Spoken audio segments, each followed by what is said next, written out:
Israeli security forces have demolished the homes of two Palestinian men accused of separate attacks on Israelis in 2014. The move follows days of tension between Israelis and Palestinians, with deaths on both sides. Well, the demolitions are illegal under international law because they amount to collective punishment.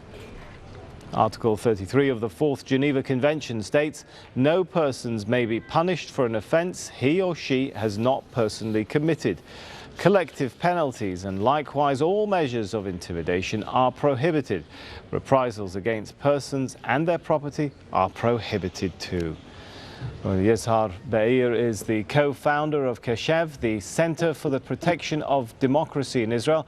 He joins me now via Skype from Afula in northern Israel. Good to have you with us. First of all, if we could start with the issue of house demolitions. To what extent can these sorts of measures be justified as an exceptional security measure, justified by exceptional security situation? Yeah, actually, house demolition was a measure was taken by Israeli forces since '67 in hundreds cases of house demolition since '67. But during 2005, a special committee of the Israeli IDF found that this measure is not effective in a security point of view, and Israeli army took the decision and stopped in 2005 to demolish houses. But after the kidnap of the three boys, the settlers in Gush Etzion junction a year ago, we can see a renewal of house demolition. And today I can say that the basic situation is like that. The Bibi Netanyahu, our prime minister, has strong opposition from right in his party and in the public opinion to take more tough measures against violence, terrorism, you name it. And the most important side, the Temple Mount, brings increase in tension in the occupied territories. And we can say that today the settlers camp, the right camp, understand very well, as most of the Israelis understand, that the story of the settlement as a fact, as a permanent fact, is secure enough. Nobody can remove settlements in the coming years. Everybody understands it. Right, okay. I want to ask you a little more perhaps in a second, but if we could stay with house demolitions for a minute. So you made it clear there that they're not effective. The UN has said they're actually illegal under international law. If you look at the pattern, for example, the UN has said that Israel carried out a record number of house demolitions in East Jerusalem and Area C of Hebron last year in 2014. I'm wondering whether house demolitions, looking at those areas where they're happening, are they also a tool of displacement and resettlement, a tool to displace Palestinians and resettle the area with Israeli settlers? Yeah,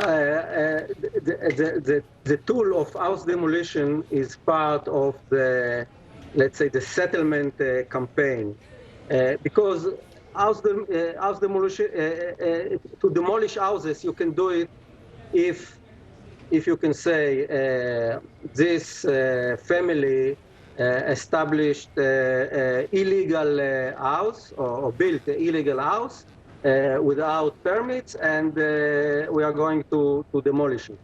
The other alternative is by saying this is a punishment as a kind of discouraging or frightening terrorists and their families. And this is the two main reasons of house demolitions. Right.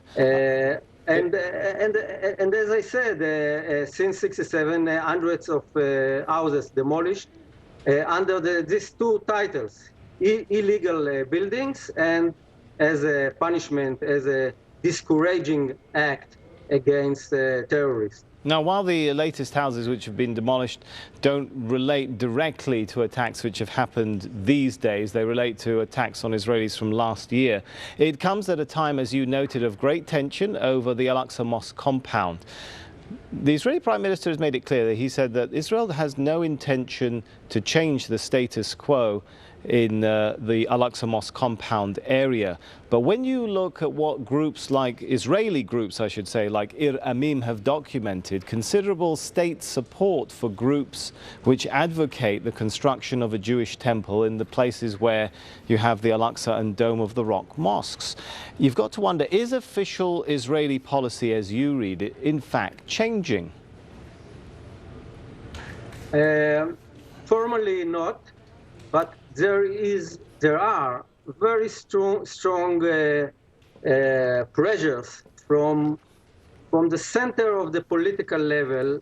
A few years ago, it was, extremists from right side that dreamed about the Third Temple, building the Third Temple, and changing the status quo. But today, the idea of changing the status quo is cross several camps in the right, including in Likud party and among